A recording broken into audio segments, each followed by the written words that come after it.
Ontem vocês tiveram a primeira aula, foi com a professora Laura, sejam bem-vindos aí ao curso de fisioterapia da Unip. Eu sou o professor Emerson. Nesse primeiro semestre eu vou estar com vocês em saúde coletiva e primeiros socorros na quarta-feira. Mas as minhas disciplinas principais do curso, eu estou aqui desde 2006, são cardiologia, pneumologia, terapia intensiva adulta e saúde coletiva. Tá? São as áreas fora da carreira docente onde eu me ligo. Sou fisioterapeuta, como vocês vão ser fisioterapeutas daqui a um tempo. Eu tenho 33 anos de formado, 27 dando aula, e eu me ligo especificamente, como eu falei para vocês, em saúde pública, e a minha vida toda eu dediquei a doenças cardiorrespiratórias, que é o que eu atendo no meu dia a dia. Tá? Eu me especializei no Instituto do Coração da USP, e desde então eu trabalho em terapia intensiva e com reabilitação cardiorrespiratória e em saúde coletiva no serviço público. Então, por que saúde coletiva é importante para o fisioterapeuta? Não é para o fisioterapeuta, é profissional de saúde, né? Muitos de vocês aqui, quando terminarem a faculdade, vão fazer residência, especialização, não importa, mas em algum momento, provavelmente, vocês vão fazer um concurso público, federal, estadual, municipal, e quando vocês forem aprovados, vocês vão trabalhar onde? Vão trabalhar no SUS, não é?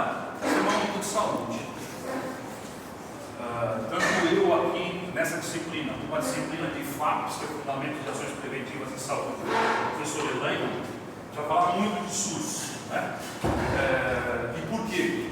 Porque é o sistema de saúde público do nosso país, né? Então, todos nós aqui, cidadãos brasileiros e não brasileiros, acontecer algum problema de saúde agora aqui, pode levar vocês para uma UPA, para um lugar onde eu tenho esse sistema único de saúde, que é do Brasil inteiro, né? Ele funciona em tese do Rio Grande do Sul até o Amapá lá em cima, né? E você vai ser atendido, né? O SUS ele ainda carrega ainda uma visão, né, que não funciona, que é ruim, né? Ele não funciona e ele é ruim onde ele é mal gestado, né? Onde a gestão é ruim, ele realmente não funciona. Ao longo aqui da disciplina, eu vou falar para vocês de locais onde o SUS ele é nota 10. Você quer perfeito porque certamente tem problemas, né?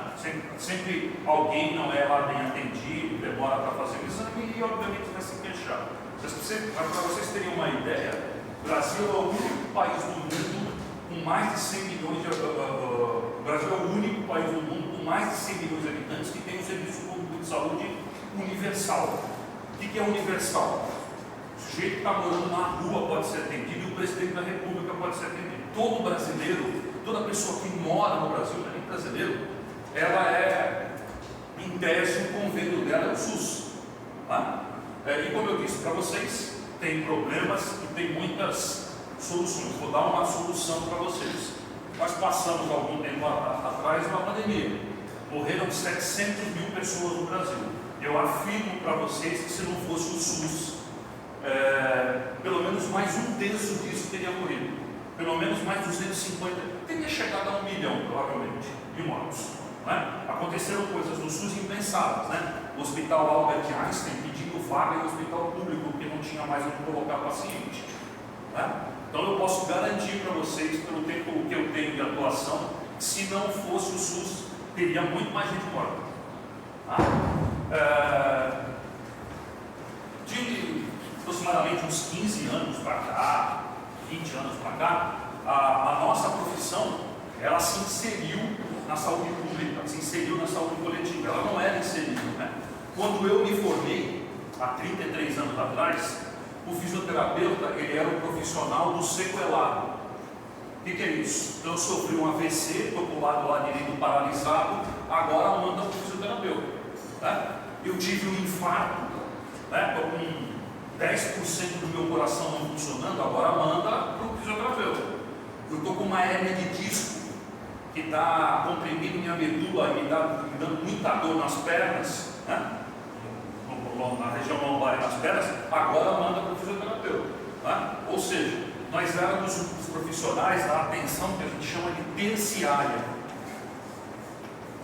Atenção terciária, que a gente vai falar muito aqui, não hoje, ao longo da disciplina, é mais ou menos o seguinte: ó, você tem uma doença, a doença já te causou um problema, e agora, como eu falei, eu tinha pressão alta, não controlei a pressão, tive um AVC, e agora eu estou lá com o meu lado direito paralisado. Né? Eu posso tentar melhorar alguma coisa, mas esse lado direito paralisado vai permanecer paralisado. Ok? Vai melhorar alguma coisa, mas aí depende de outros fatores. Hoje dia 14, né?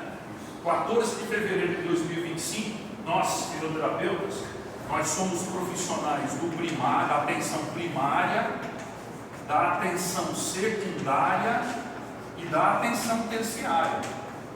Então, quando eu estou de plantão no hospital, lá na UTI, eu sou atenção terciária, né? Terciária, atenção especializada. Mas vamos falar do resto aqui. Vamos dar usar sempre um exemplo que está próximo da gente. Vou falar novamente do AVC. O que causa AVC? Tem que falar aqui. Paralisação dos membros. Não. O que causa o AVC?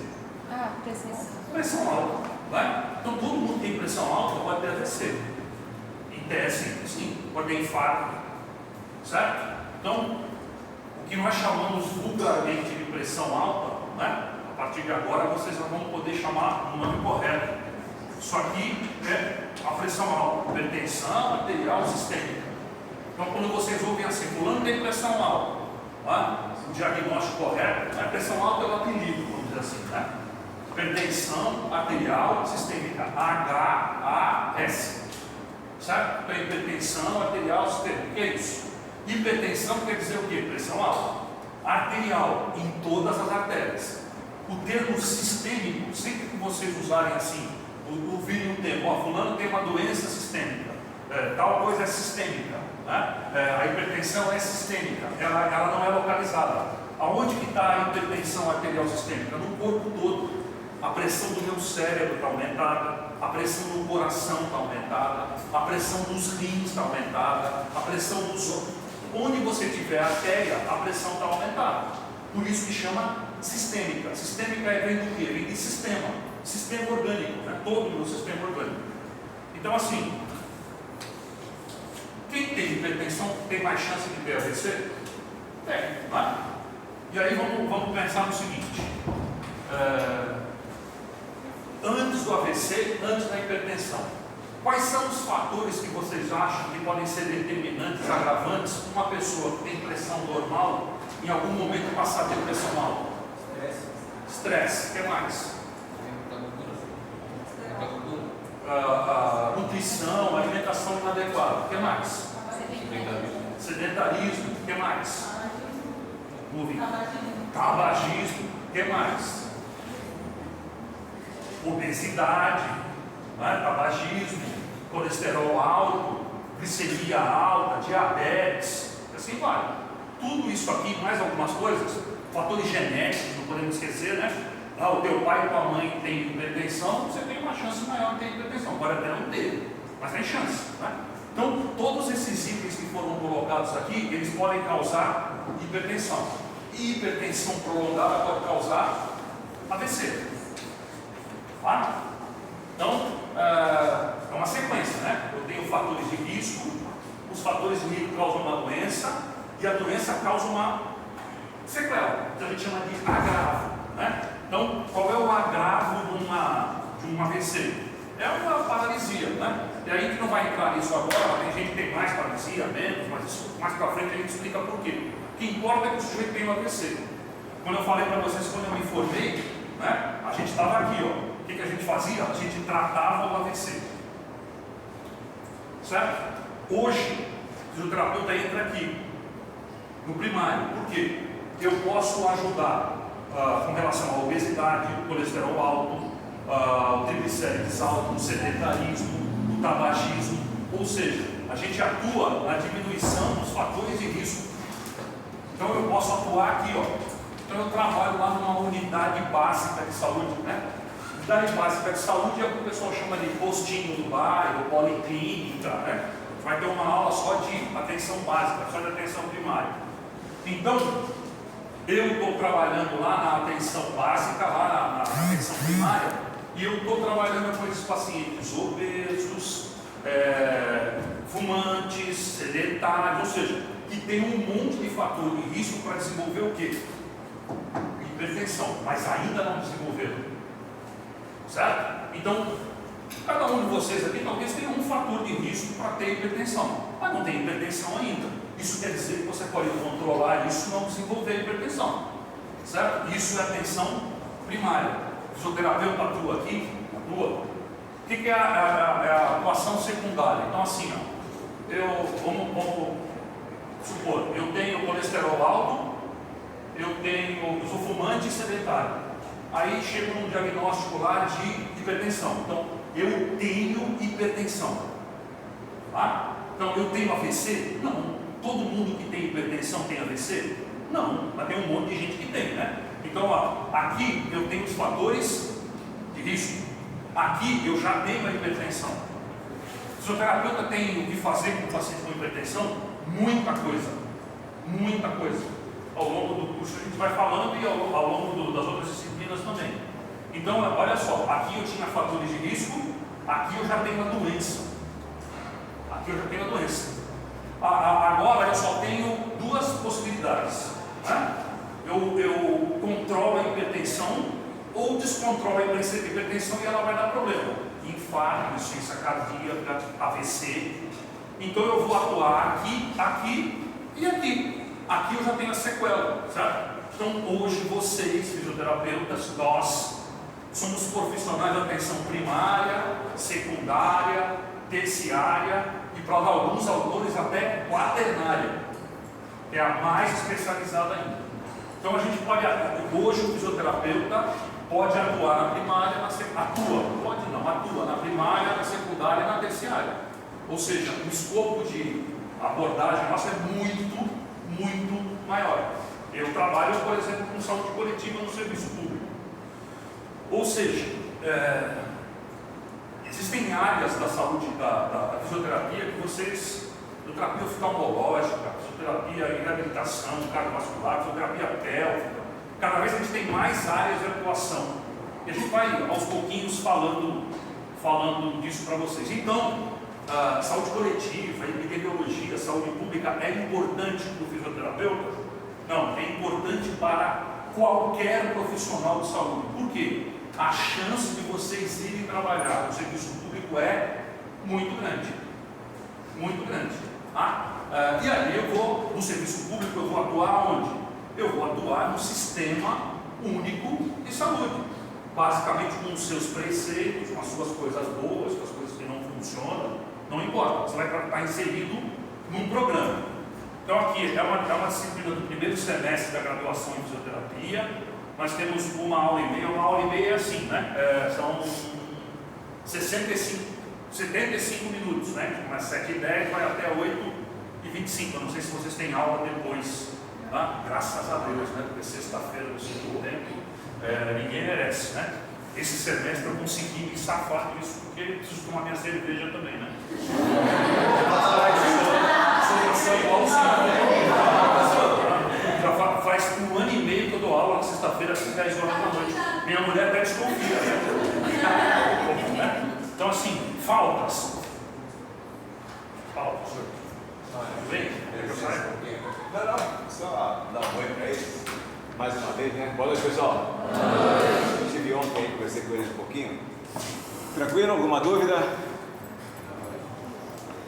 Não? Eu estou em aula lá, subi só para dar um oi.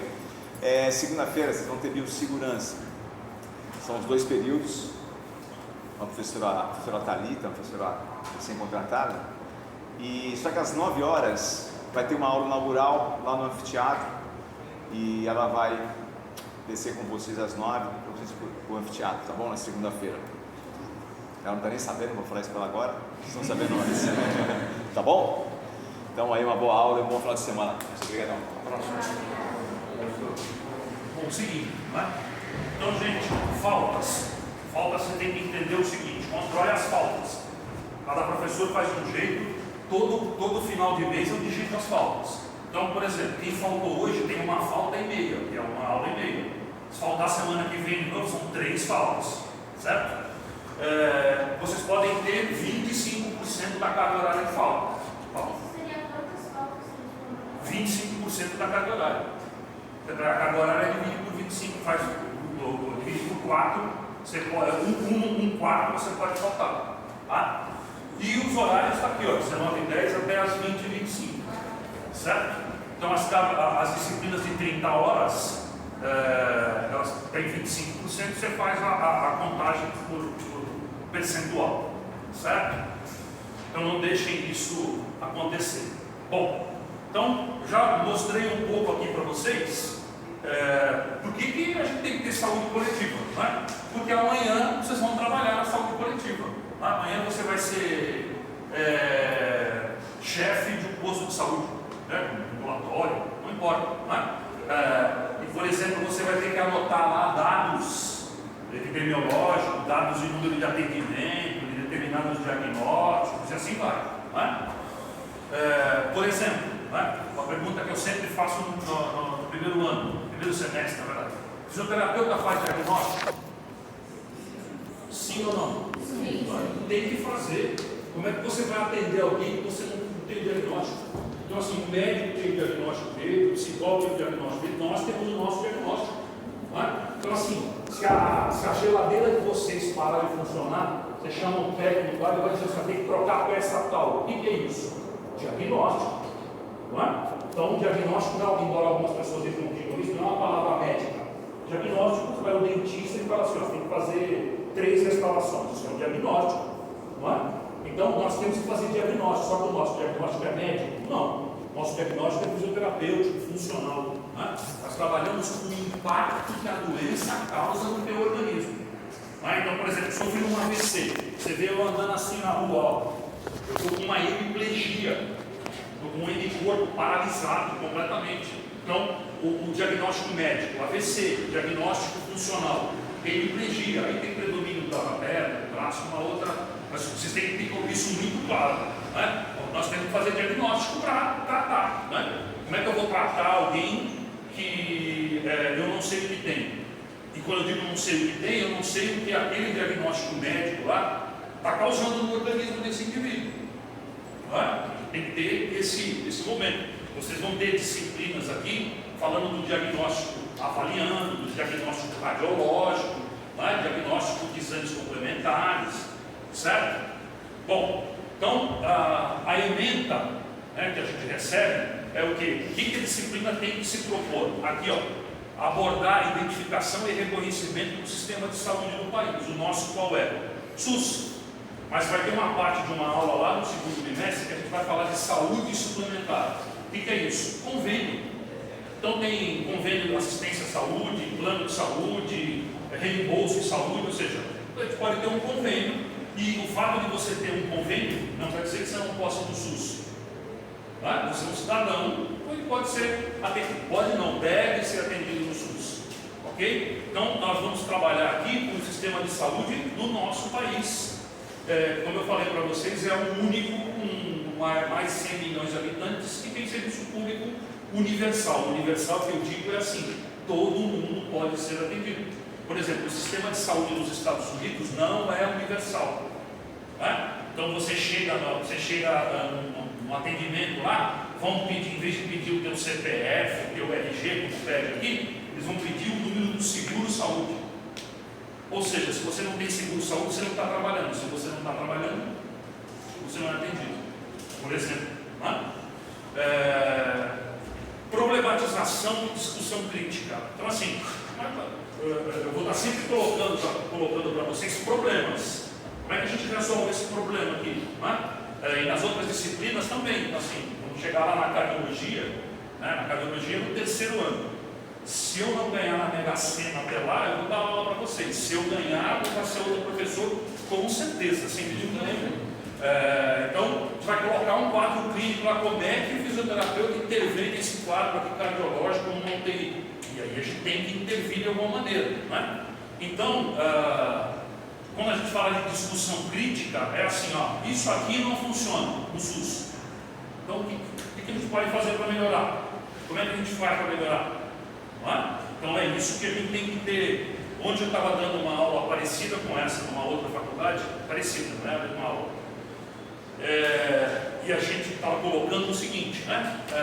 Até o ar-condicionado quebrar e a aula parar. O maior problema do SUS é dinheiro? Não, falta dinheiro, claro, falta. Mas associado ao dinheiro falta o quê? Gestão. Não é? Então assim, se for bem administrado, funciona muito melhor. Às vezes com menos dinheiro. Não é? Eu cito para vocês, tem cidades, por exemplo, tem uma cidade aqui do lado de Campinas, bem do ladinho de Campinas, encostada, onde a fábrica da Motorola, tudo bem que é uma cidade pequena e rica. Jaguariúna, onde o SUS funciona 100%. Vocês terem uma ideia, na cidade não tem hospital particular, só tem um hospital público. Sabe por que não tem hospital particular? Porque ninguém até hoje tentou montar um hospital lá, porque não precisa. O hospital funciona bem, para que você vai pagar um convênio se o SUS te atende bem? Não é? Você vai para cidades do Paraná, cidades menores, Santa Catarina, sim, funcionam de uma maneira muito eficiente. Não é? Então assim, é subfinanciado o SUS, falta, não é? Mas também falta gestão. Não é? Então assim, você coloca a Secretaria de Saúde na mão de alguém que político, não consegue fazer a coisa funcionar adequadamente, e aí dá o quê? Dá ruim, né? Não dá certo, obviamente. Então aqui, objetivos gerais. Primeiro, discorrer sobre o SUS, né? Nós vamos falar do SUS e da saúde complementar. Ou seja, muitos de nós aqui temos convênio, né? Então, hoje, a situação da maioria dos convênios, às vezes você consegue um atendimento pelo SUS mais rápido do que pelo convênio, dependendo do convênio. Tá? Conhecer os instrumentos existentes de planejamento de intervenção. Planejamento de intervenção é o quê? É o que eu falei aqui, isso aqui não está funcionando? O que a gente pode intervir para melhorar aqui? Tá? Como que a gente pode intervir da melhor maneira possível? Então, por exemplo, qual é a doença que tem maior número de casos agora aqui na região? Alguém falou? Dengue, né? Os casos de Covid sumiram nada. O problema é que não é testado e você não sabe que o cara tem Covid, né? Então você chega numa UPA com sintomas de gripe, sintomas de Covid, que são muito parecidos, toma medicação para sintomática, melhora, não testou, foi Covid? Não sei, né? Então os números de Covid caíram por quê? Porque você não está testando mais. Então logo, né? Se você não testa, como é que eu vou dizer, olha, ele tem Covid, não testou, né? Mas o que a gente mais tem aqui de casos hoje é dengue. E aí não estou falando especificamente de Santos, estou falando da região e na verdade falando do estado, né? Então, o que é perfil epidemiológico da população brasileira? Vamos fazer um link com a população mundial. Vamos pegar os países desenvolvidos da Europa, tá? Do que se morre na Europa?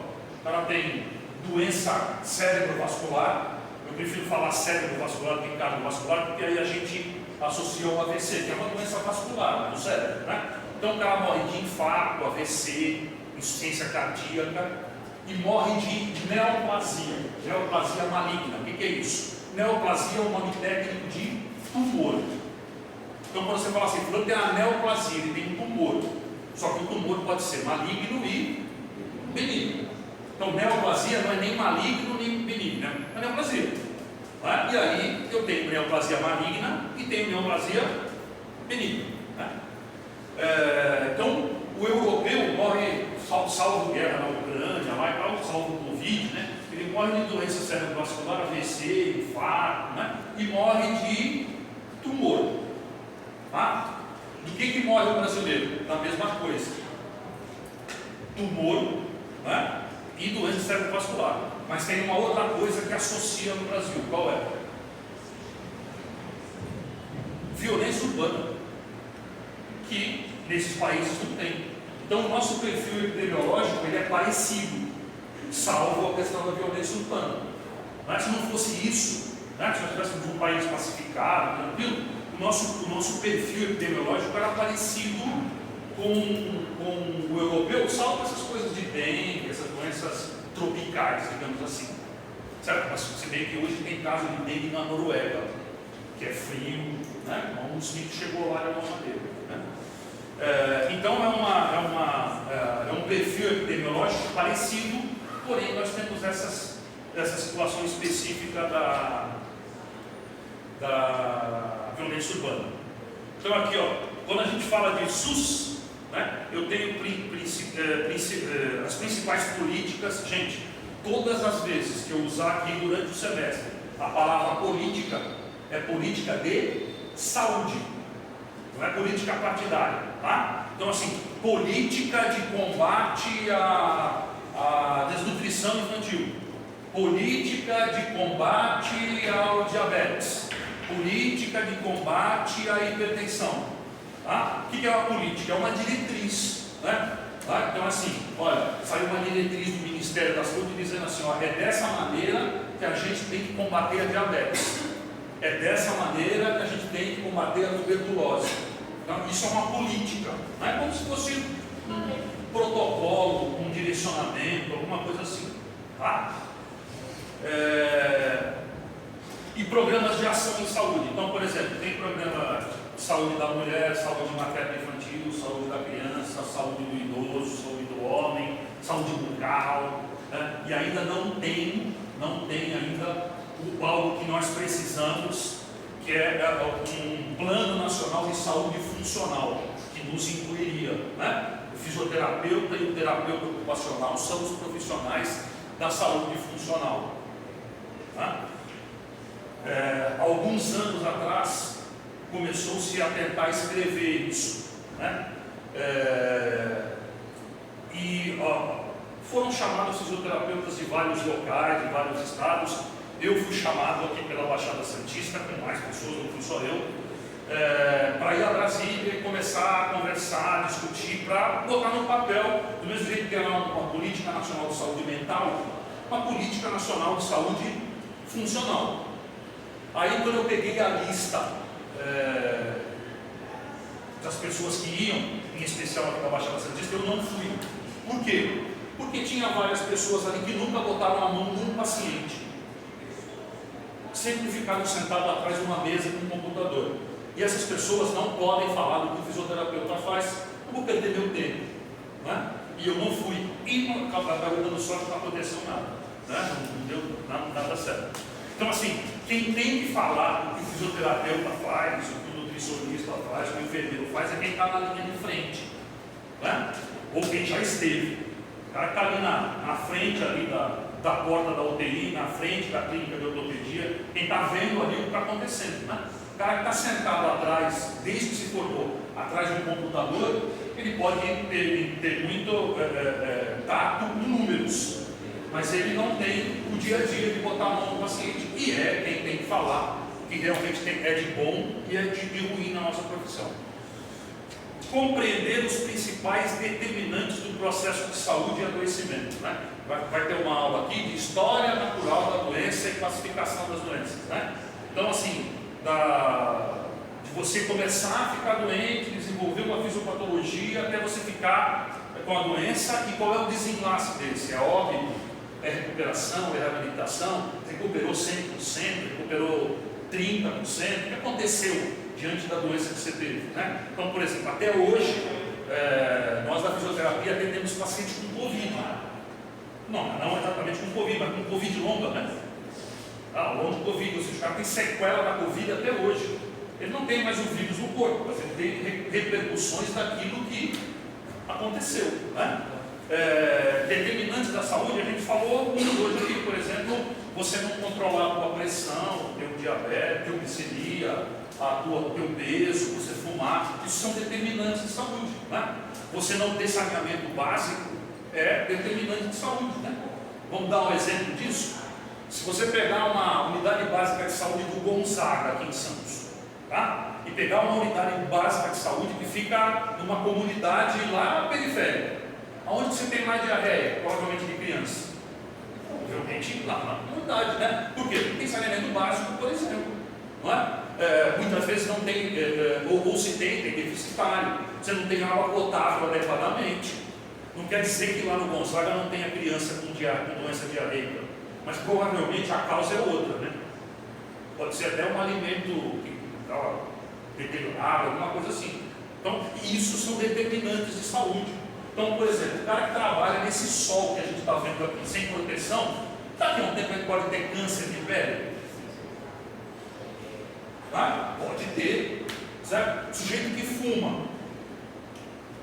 Então, quais são, por exemplo, nos homens, quais são os dois tipos de câncer que mais matam? Pele, tá? Para homem e mulher, tá? Mas se você for separar, pulmões, né? E próstata. Mulher, mama e pulmão também, às vezes entrando um pouco de intestino, tá? Então assim, eu tive um professor na residência que falava o seguinte, né? Todo mundo que fuma vai ter câncer. 100% das pessoas, né? E não tem câncer porque morre de outra coisa antes. Né? Então o cigarro causa AVC, causa infarto, né? Causa trombose, ou então o cara morre de acidente, vai atravessar a rua, bala perdida, morre de outra coisa. Mas se o cara continuar fumando, ele vai morrer de câncer, né? E se ele fumar cigarro eletrônico, é mais rápido ainda, bem mais rápido, porque o cigarro eletrônico é muito pior, né? Porque se cigarro eletrônico fosse bom, não vendia na Shopee. Né? Então, você compra na Shopee, isso aqui é o quê? Né? Um certificado de garantia que é lá. Então, a nicotina ali ela é sintética, ela é numa dosagem muito maior, né? E uma baita de uma mentira é aquela história assim, não, eu estou usando o cigarro eletrônico para parar de fumar. Isso aí é acreditar que carochinha, conto da carochinha, boitatá, saci pererê, é a mesma coisa acreditar nisso aí, né? Então assim, é um determinante de saúde? É um determinante de saúde, né? E assim, eu perdi um pai que fumou muito, teve problema cardíaco e respiratório. Desde que ele morreu, eu tomei por conduta o seguinte: hoje nós vivemos num mundo que tem informação de tudo, né? Então quem fuma o que quer. E a única coisa que eu digo para quem fuma é que eu cobro caro do paciente fumante. Cobro bem caro, e não tenho pena de cobrar não, porque eu estudei a minha vida inteira para isso. Então, hoje quem fuma, hoje fuma porque quer. Então, assuma o risco, né? Você vai para países como a França, você não pode fumar nem na rua. Você fuma dentro de casa, dentro do carro, fecha o carro todo e fuma lá dentro, se intoxica lá, mas não passa cigarro, não passa fumaça para ninguém. Vocês terem uma ideia, o mais engraçado que possa ser, se eu estiver fumando aqui, começar a soltar a fumaça aqui, daqui a um tempo ele pode estar com câncer. Por quê? Porque a fumaça que eu solto tem os mesmos componentes que eu estou fumando. Tá? Então, vocês terem uma ideia, no cigarro tem cádmio. Sabe o que é cádmio? Cádmio é um metal pesado que tem na bateria do celular. Na bateria do celular. Tem cianureto, que é o veneno. Né? Então, assim, quem está fumando porque quer. Então, né? Vocês já foram do laboratório de anatomia? Então, quando vocês chegarem lá, vocês vão ver que os cadáveres eles estão no formol. Formol, que é uma substância que mantém o cadáver lá em condições de vocês estudarem. No cigarro também tem formol. Né? No cigarro tem níquel. Níquel, sabe onde tem níquel? No metal. Moedinha que você tem no bolso aí tem níquel. Né? Então, todos esses fatores aqui são determinantes de saúde. Né? Então, assim, todo mundo que fuma tem câncer? Não. Mas tem uma série de outras doenças antes, doenças que você nem relaciona ao fato de estar fumando. Mas fumar ainda não é crime. Né? Então, não tem problema, pode continuar fumando. Bom, especificamente, por exemplo, na próxima aula a gente vai começar a falar de como funciona a saúde pública no Brasil. Então, como chegou nesse sistema universal que a gente tem hoje. Né?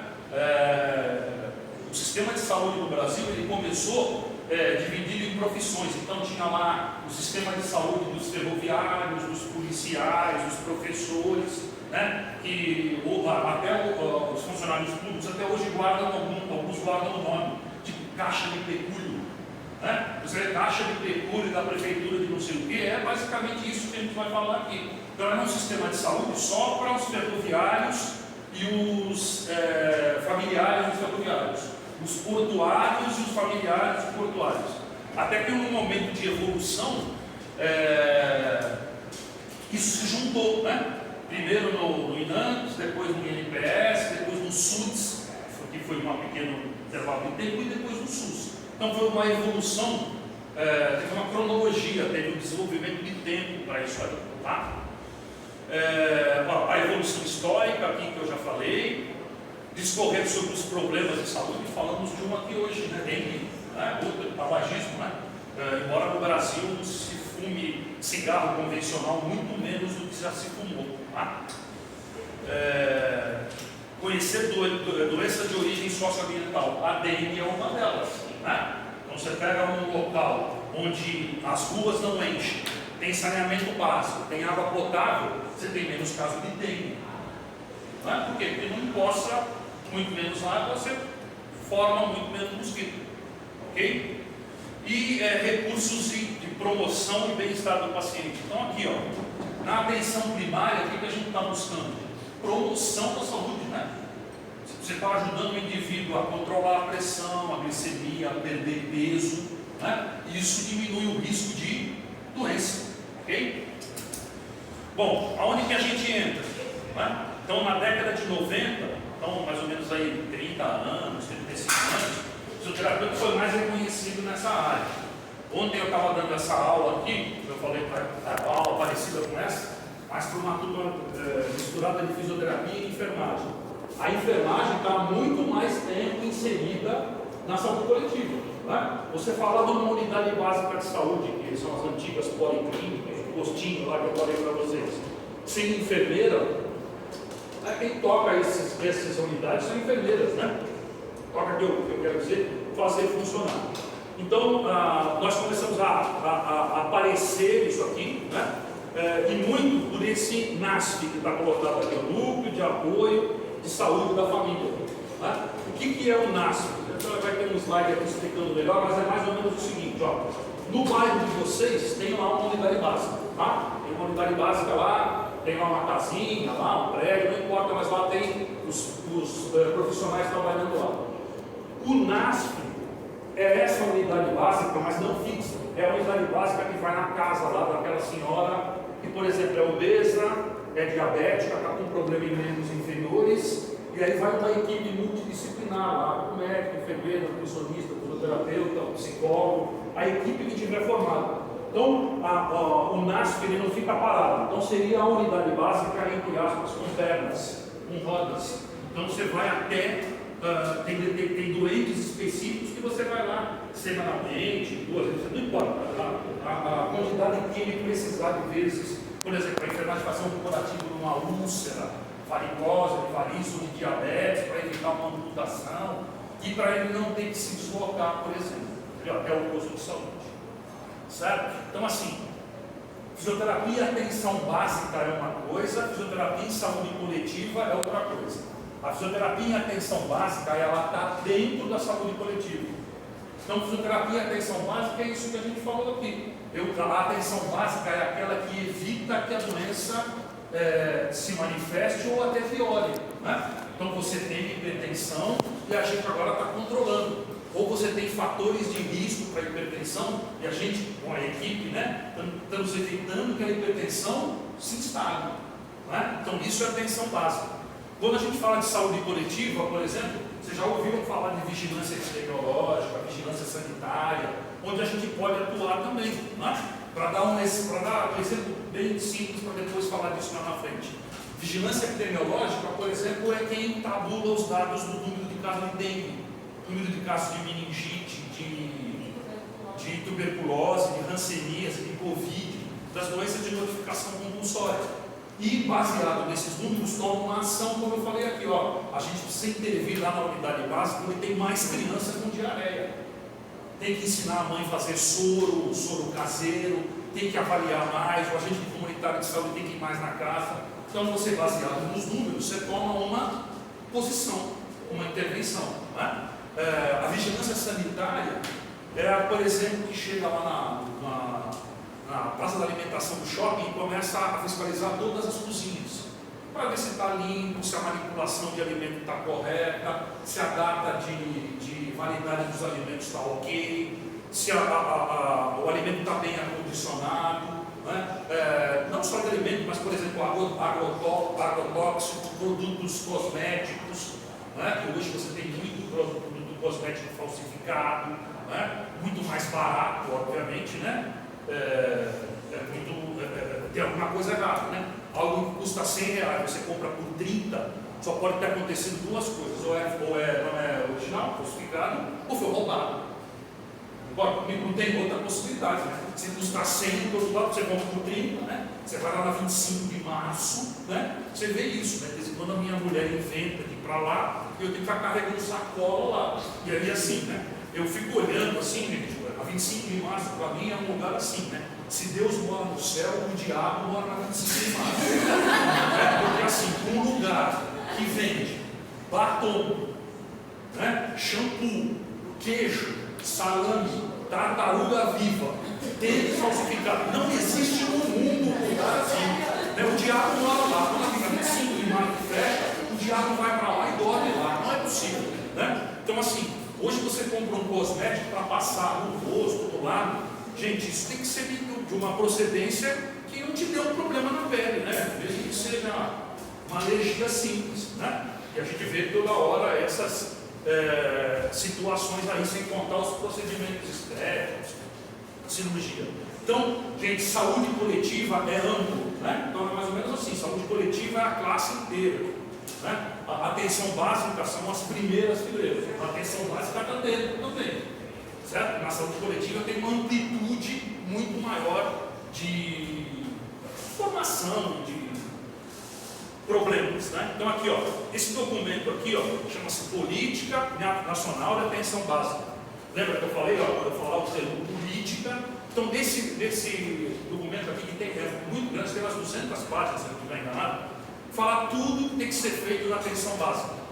Só que assim, em Santos tem que fazer isso, em São Vicente, em Praia Grande, em Porto Alegre, em Fortaleza. Como eu falei para vocês, é a diretriz que tem que ser seguida. Tá? Por quê? Porque essa diretriz aqui ela é de São Paulo, do Maranhão, do Piauí, ou do Rio Grande do Sul? Não, é do Brasil. Isso aqui é feito pelo Ministério. Então, o Ministério da Saúde é do Brasil inteiro, né? Aí depois eu tenho as secretarias estaduais de saúde e depois as municipais. E dentro das municipais eu tenho, por exemplo, a vigilância epidemiológica, sanitária, ambiental, parte de reabilitação, saúde material, subdividido, ok? Então, a atenção à saúde é um modelo que a gente se utiliza para tentar evitar o quê? Que o indivíduo fique doente.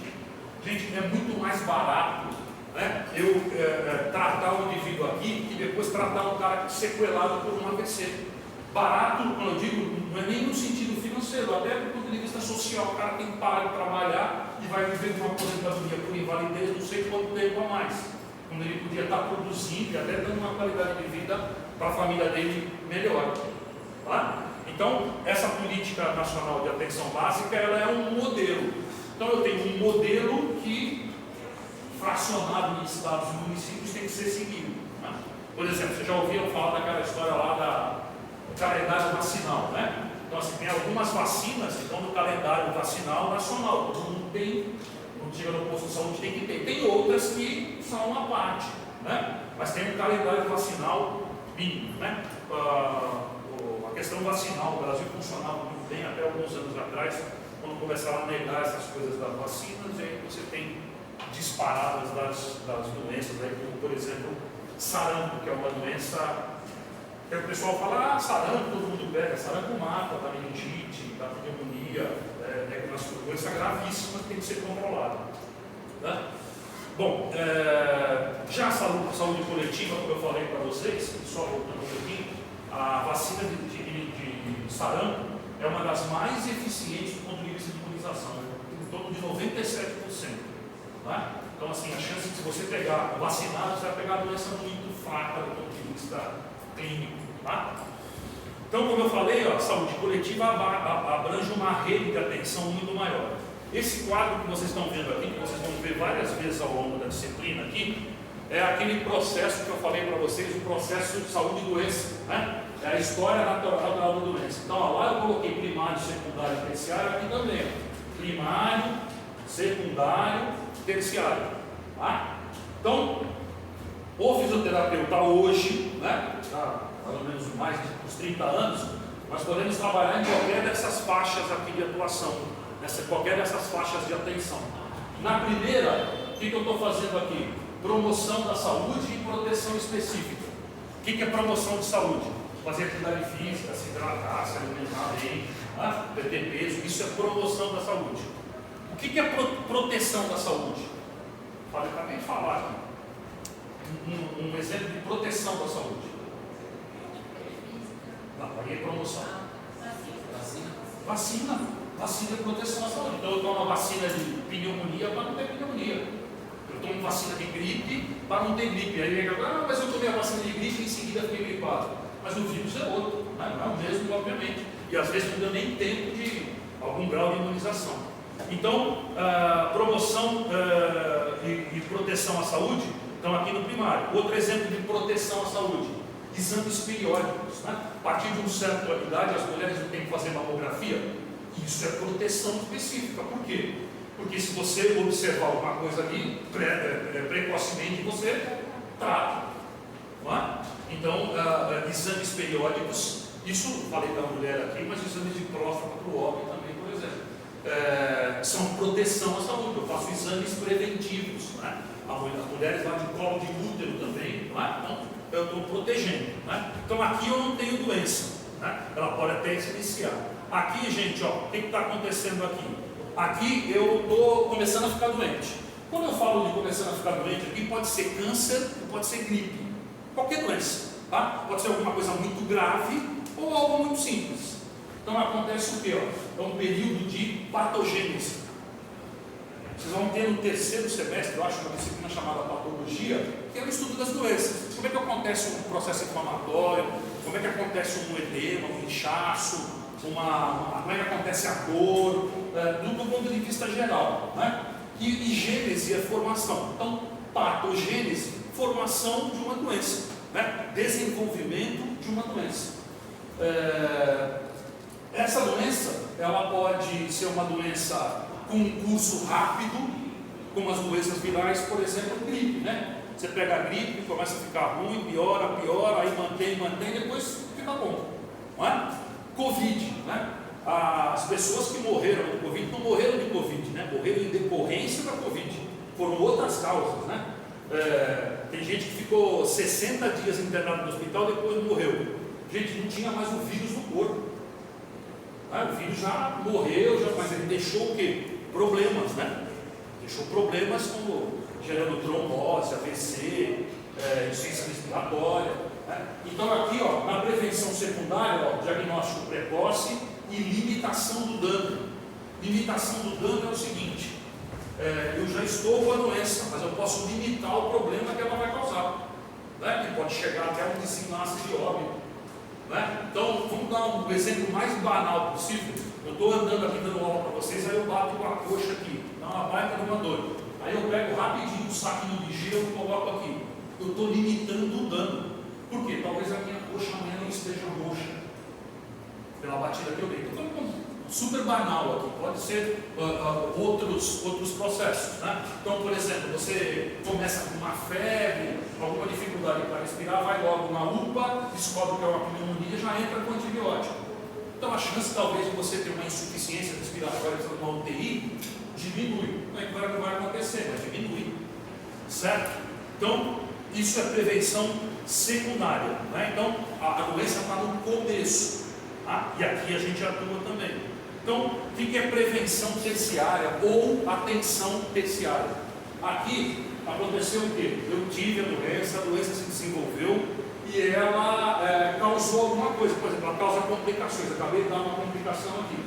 Todo mundo que tem pneumonia interna na UTI com insuficiência respiratória? Não, mas tem gente que interna. Não é? Então, teve insuficiência respiratória por quê? Porque teve pneumonia. Não é? E essa insuficiência respiratória é reversível, pode ir para casa, não importa. Aí pode acontecer o que? Um processo de convalescença. Convalescença é o que? Melhora. Se necessário, reabilitação, onde a gente também vai entrar, embora a gente entre nas 3 fases. E aí, o que pode acontecer no final? O indivíduo pode ir a óbito, né, em qualquer tipo de doença, e ele pode ficar com uma sequela. Por enquanto, eu vou usar esse termo sequela para vocês, mais para frente no curso a gente vai mudar isso, né? Porque quando a gente fala a sequela, foi a palavra mais utilizada erradamente durante a pandemia de Covid. Sequela é um diagnóstico fisioterapêutico. Sequela é diagnóstico fisioterapêutico. O que é sequela? Sequela, gente, é uma complicação de uma doença que você teve e que não reverteu completamente. Né? Então, por exemplo, eu fraturei o fêmur, fiquei com uma diferença de membro inferior direito e esquerdo, e agora, na hora que eu ando, eu tenho uma claudicação. Como a gente fala, caramanca. Isso é uma sequela. Né? O cara teve uma fratura no tornozelo jogando futebol, teve que operar, botou placa e pino. Ele continua andando, continua jogando futebol, mas na hora que você vai examinar, o tornozelo dele não faz o movimento todo. Isso é uma sequela. O AVC lá andando, né, daquele jeito que eu falei, isso é sequela. Agora, quando você recupera 100%, você não ficou com sequela. Você teve provavelmente uma limitação. Quando você reverteu parcialmente, você teve uma incapacidade. Então, sequela é aquela situação assim, você teve um problema e desse problema você ficou com alguma coisa que você não recuperou mais. Isso é uma sequela e é usado incorretamente. Então, essa sequela pode não causar grandes problemas, pode fazer com que você tenha que andar de muleta, cadeira de roda, um sapato especial, qualquer tipo assim. Né? Então, por exemplo, nós que usamos óculos. O que é um óculos? Óculos é uma prótese, né? Como eu não me enxergo direito, eu tenho que usar uma prótese com uma lente para enxergar vocês melhor. Estou usando, na verdade não é uma prótese, é uma órtese, ela está ajudando a minha visão. Prótese é o que substitui, é uma perna mecânica. Tá? Então, aqui pode acontecer o quê? Recuperar 100%, né? Recuperar parcialmente ou óbito, tá? Do desenlace de qualquer doença. O nome disso aqui é processo saúde e doença, história natural da doença. Tá? Então aqui, gente, ó, todas as aulas a gente vai procurar colocar referencial bibliográfico. O que é isso? Na profissão tem um verbo que a gente não deve usar, que é achar. Achar. Né? O que a gente não deve achar? Né? Porque o Brasil é o único país do mundo que tem um especialista chamado axiologista. O axiologista está lá no TikTok, no Instagram, né? Fazendo o quê? Falando do que ele não sabe. Ninguém está ouvindo aqui falando merda, né? Basicamente isso. Então, o cara não entende de um assunto e ele começa a falar lá. Então ele é formado, ele fez faculdade no Instagram, pós-graduação do WhatsApp e mestrado no TikTok, né? E aí ele fica lá falando de vacina, depois ele fala de carro de Fórmula 1, depois ele fala de futebol, e ele não entende de porra nenhuma, né? Porque ele fala um monte de coisa. Então, assim, quando a gente fala de referencial bibliográfico, a gente tem que entender o seguinte: vocês na faculdade, né, vocês estão entrando no que antigamente se chamava de academia. Né? Academia por quê? Porque na universidade é onde se desenvolve ciência. Né? E ciência não é o que a gente acha, ciência é o que a gente prova. Né? Então, por exemplo, você faz uma pesquisa e prova que aquele remédio não funciona para aquela doença e que o outro remédio funciona. Isso não é eu acho, isso é ciência. Né? Foi testado. Então, por exemplo, o Butantan está na fase final de uma vacina de dengue que cobre os 4 sorotipos, que são os únicos que existem. Ou seja, se você tomar a vacina, você está imunizado. Né? Então, isso alguém achou que a vacina funciona? Não. Ciência. Né? Então, isso aqui é a capa de um artigo. artigo científico é o quê? Ciência, né? Então eu fiz lá uma pesquisa e desenvolvi alguma coisa. Isso aqui, ó, atuação do fisioterapeuta na atenção básica em saúde. O que é isso? Uma revisão bibliográfica, quando você pega um monte de artigos, peguei 10 artigos sobre o tema, 10 bons artigos, e aí eu pego informações de todos eles e desenvolvo um texto dizendo assim, olha, o fisioterapeuta, o autor tal falou isso, o outro autor falou aquilo, né? E você desenvolve uma revisão de literatura, uma revisão bibliográfica. Mas isso é um artigo publicado. Olha aqui outro. Fisioterapia no núcleo de apoio à saúde da família. Então aqui a gente já falou de atenção básica e com um aspecto maior que a saúde coletiva. Tá? Então são artigos, conhecimento, ferramentas e desafios. Ó, esses dois livros aqui, para vocês entenderem que assim, vão procurar livro de fisioterapia, vão encontrar livro de fisioterapia neurológica, de avaliação, fisioterapia cardiorrespiratória, de terapia intensiva, de ortopedia, de fisioterapia esportiva, de geriatria, e você vai encontrar uma proporção menor em atenção básica, né? Em atenção primária em saúde. Né? Então, se você consegue escrever um livro, 2 livros, né, falando disso aqui, é porque tem informação, né? Hoje, se você fizer uma pesquisa, você vai encontrar livros falando da interação fisioterapêutica e exame de laboratório. Né? Então, hoje, você pega um exame de laboratório, você muda a tua conduta. Né? A tua prescrição muda, a fisioterapia, principalmente dentro de hospital, dentro de UTI, com um paciente oncológico, ela precisa muito de exame de laboratório. Ou seja, a gente tem que interpretar o exame de laboratório? Tem, né? Para que a gente não faça a prescrição equivocada. Do mesmo jeito que um médico tem uma prescrição de uma dosagem de medicação que ele precisa prescrever corretamente. Isso aqui, gente, ó, aos poucos vai sendo falado para você o que é o CREFITO. O CREFITO é o Conselho Regional de Fisioterapia e Terapia Ocupacional. Nós aqui no estado de São Paulo, o nosso CREFITO é o 3. Cada estado tem um número, tem 10, 8, 2. Então, se vocês se formarem e forem trabalhar em São Paulo, vocês vão se inscrever no CREFITO 3. Então, cada estado, tem alguns estados pequenos que são juntos com outros, mas tem vários CREFITOs pelo Brasil. E todos os CREFITOs são subordinados ao COFITO, que nada mais é que o Conselho Federal. Tá? Então, eu tenho os regionais e o federal. Né? Então, por exemplo, o título de especialista, quem te confere é o Conselho Federal. E isso aqui é um documento chamado, que fala de fisioterapia na atenção básica, um documento do ano passado, né? Falando da fisioterapia nessa atenção básica que a gente vai falar aqui aos poucos para vocês. Tá?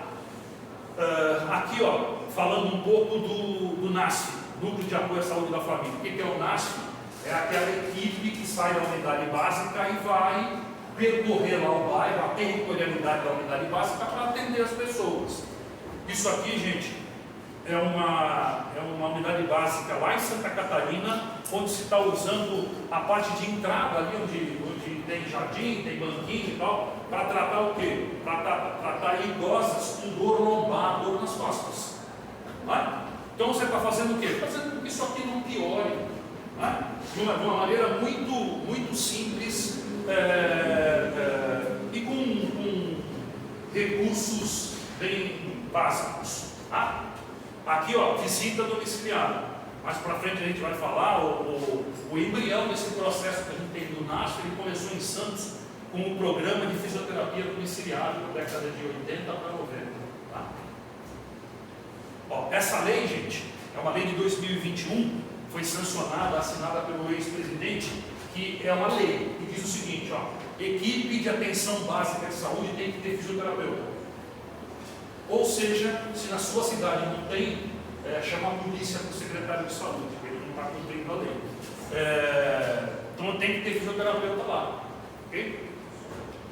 Gente, aqui, ó, basicamente, depois eu vou enviar para vocês o plano de aulas, mas ó, primeiro tema, segundo tema, evolução histórica, terceiro tema, SUS, quarto tema, financiamento e saúde complementar do SUS, Quinto tema, história natural e classificação das doenças. A gente mostrou aquele quadro, né? Aí fala, especificar muito mais o que a gente mostrou ali e falar o que é uma doença crônica, o que é uma doença aguda, o que é uma doença crônica agudizada, o que é uma doença infecciosa, o que é uma doença quarentenável, né? Então tem vários tipos de doença, tá?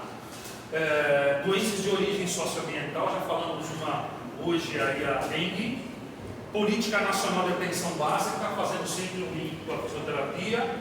E na última aula especificando o que a gente faz na atenção básica. Provavelmente a primeira prova vai ser essas 4 primeiras aulas, e a segunda prova em LP2 vão ser as outras 4 aulas, né? Como é que é a avaliação? Vocês têm 2 notas, talvez a nota tenha falado ontem para vocês já, NP1 mais NP2. Quem conseguir 7 está aprovado, quem tirou menos que 7 vai para exame, né? Então a NP1 e a NP2, eu não chamo prova de prova, eu chamo a avaliação de momento de reflexão, né? Então você e as perguntas que eu faço, você tem uma reflexão ali e responde as reflexões que você entendeu. Então vão ser 8 testes e 2 questões dissertativas, tá? Prova substitutiva e prova de exame, quem perdeu uma das duas pode fazer a prova substitutiva. São 5 questões dissertativas, e no exame também são 5 questões dissertativas, tá? Aqui, gente, ó, a gente coloca a bibliografia que é colocada pela instituição, pela Unip, né? E se eles colocaram aqui, provavelmente deve estar à disposição na biblioteca, mas o conteúdo que eu passo para vocês é suficiente para entender e responder o que vai cair na prova, ok? Então eu tenho bibliografia básica e complementar. Aqui, gente, ó, meu e-mail. Representante de classe vai mandar um e-mail para mim, tá? Dizendo, eu sou representante do primeiro semestre de fisioterapia, coloca a faculdade, né, para eu saber que eu dou aula das faculdades, e aí eu vou fazer o quê? Vou mandar todas as aulas para vocês, todas. Se alguma aula não couber no e-mail, aí depois eu passo para alguém aqui, tá? Mas geralmente cabe, e aí eu mando também plano de aulas e aquele documento da Política Nacional de Atenção Básica. Aí vocês já ficam com as aulas até o final, não corre o risco daquela coisa de esquecer de mandar, coisas assim, tá? Hoje eu não vou fazer chamada, porque eu acho que eu nem tinha acesso ainda à lista. A partir de semana que vem, se eu tiver acesso à lista, a gente faz a chamada. Como é que funciona a chamada? Termino a aula, eu coloco aqui em cima e vocês vêm assinar. Alguém pode perguntar, mas o senhor não pode passar a lista? Eu passo, só tem uma coisa. Quando eu pegar a lista, se eu falar o nome de alguém que não está aqui, todo mundo fica com falta. Aí vocês escolhem. Eu posso passar, mas se alguém assinar por alguém eu pegar, certo? Boa noite.